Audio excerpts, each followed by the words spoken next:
Welcome to Indira Venkatesan's kitchen Kumbakonam. இன்றைக்கி வீட்டில் இருக்கிற பொருளை வச்சு ஒரு ஈஸியான ஒரு சைட் டிஷ் செய்ய போகிறோங்க. இட்லி தோசைக்கெல்லாம் ரொம்ப டேஸ்ட்டாக இருக்கும். அது ஈஸியாகவே 10 நிமிஷத்தில் செஞ்சிடலாம். எப்படி செய்யலான்னு பார்க்கலாம் வாங்க. இதை செய்யறதுக்கு தேவையான பொருள் என்னென்னா தக்காளி, வெங்காயம், பூண்டு, இஞ்சி, பச்சை மிளகாங்க. அடுத்து நம்ம இப்போ எப்படி தாளிக்கலாம், என்னென்ன பொருள் போடலாங்கிறத பார்த்துடலாம். நான் இன்றைக்கி ஓகே ஆயில் தான் சேர்த்துருக்கேன். நீங்கள் கடலில் நல்லெண்ணெய் கூட சேர்த்துக்கலாங்க. 1 ஸ்பூன் கடுகு சேர்த்து நல்லா பொரிய விட்டுறலாம்.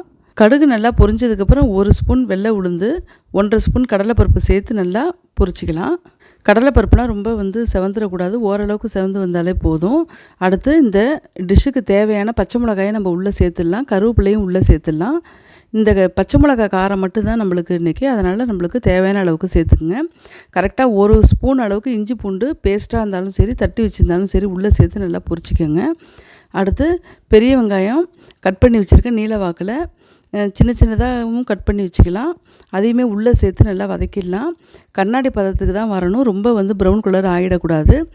அடுத்து எடுத்து வச்சுருக்கிற சின்ன சின்னதாக கட் பண்ணி வச்சுருக்கிற தக்காளியை உள்ளே சேர்த்து நல்லா அதுக்கு தேவையான உப்பு கொஞ்சம் கொடுத்து, ஏன்னா அப்போ தான் தக்காளி கொஞ்சம் கரைஞ்சி வரும்.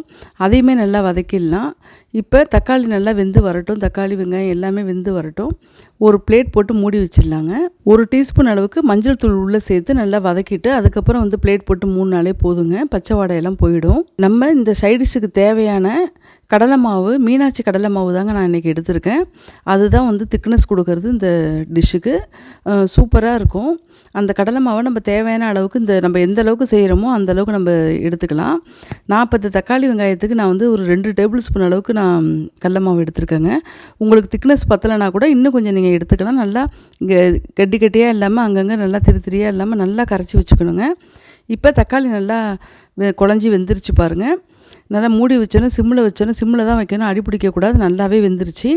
இப்போ இதுக்கு தேவையான அளவுக்கு நம்ம இப்போ தண்ணியை உள்ளே சேர்த்துடலாங்க. தக்காளி வெங்காயம் எல்லாம் கட் பண்ணி ரெடியாக இருந்ததுன்னா 10 நிமிஷத்தில் செய்யக்கூடிய சைடிஷுங்க அது. நான் இன்றைக்கி பச்சை தண்ணி ஊற்றி தாங்க நான் இந்த டிஷ்ஷு செய்கிறேன். நம்மளுக்கு இன்னும் அர்ஜென்ட்டாக சீக்கிரமாக செய்யணும்னு நினச்சிங்கன்னா வெந்நீரை கொதிக்க வச்சு கூட அதில் நம்ம இந்த அளவுக்கு தேவையான அளவுக்கு நம்ம சேர்த்துக்கலாங்க. இப்போ ஒரு பிளேட்டை போட்டு நல்லா மூடினதுக்கப்புறம் நல்லா பச்சை வடையெல்லாம் போயிடுச்சு. சூப்பராக நல்லா கமகமன்னு ஒரே வாசனையாக இருக்குது. அடுத்து எடுத்து வச்சுருக்கிற கடலை மாவை இப்போ நம்ம உள்ளே சேர்த்துக்கலாங்க. அது கொஞ்சம் கொஞ்சமாக ஊற்றி அப்படியே நம்ம கலக்கி விட்டுறலாம். இப்போ கடலை மாவு உட்காந்துடக்கூடாது, நல்லா கிளறி விட்டுக்கலாங்க. இட்லி, தோசை, பூரி, சப்பாத்தி, கோதுமை தோசை எல்லாத்துக்குமே ஒரு சூப்பரான சைட் டிஷ்ஷுங்க. அவ்வளோ டேஸ்ட்டாக இருக்கும். இது செஞ்சு ட்ரை பண்ணி பாருங்கள். இந்த வீடியோ பிடிச்சதுன்னா லைக் பண்ணுங்கள், ஃப்ரெண்ட்ஸ் அண்ட் ஃபேமிலிக்கு ஷேர் பண்ணி விடுங்க. இந்த வீடியோவை பார்த்துட்டு சின்ன பசங்க கூட இதே மாதிரி ஒரு ஈஸியான ஒரு பாம்பே சட்னி பண்ணிடலாங்க. ஆமாங்க, இந்த சைடிஷுக்கு பேர் பாம்பே சட்னின்னு சொல்லுவாங்க. ரொம்ப டேஸ்ட்டாக இருக்குங்க. புதுசாக ட்ரை பண்ணுறவங்க கூட இந்த வீடியோவை பார்த்தா ஈஸியாக செஞ்சிடலாங்க. சூப்பராக இருக்கும். நீங்கள் என்னோடய சேனலுக்கு இப்போ தான் புதுசாக வந்திருக்கீங்கன்னா சப்ஸ்கிரைப் பண்ணுங்கள் ஃப்ரெண்ட்ஸ். இந்த வீடியோ ஃப்ரெண்ட்ஸ் அண்ட் ரிலேட்டிவ்ஸுக்கு ஷேர் பண்ணி விடுங்க. என்னோடய சேனலுக்கு சப்போர்ட் பண்ணுங்கள் ஃப்ரெண்ட்ஸ். தேங்க்யூ.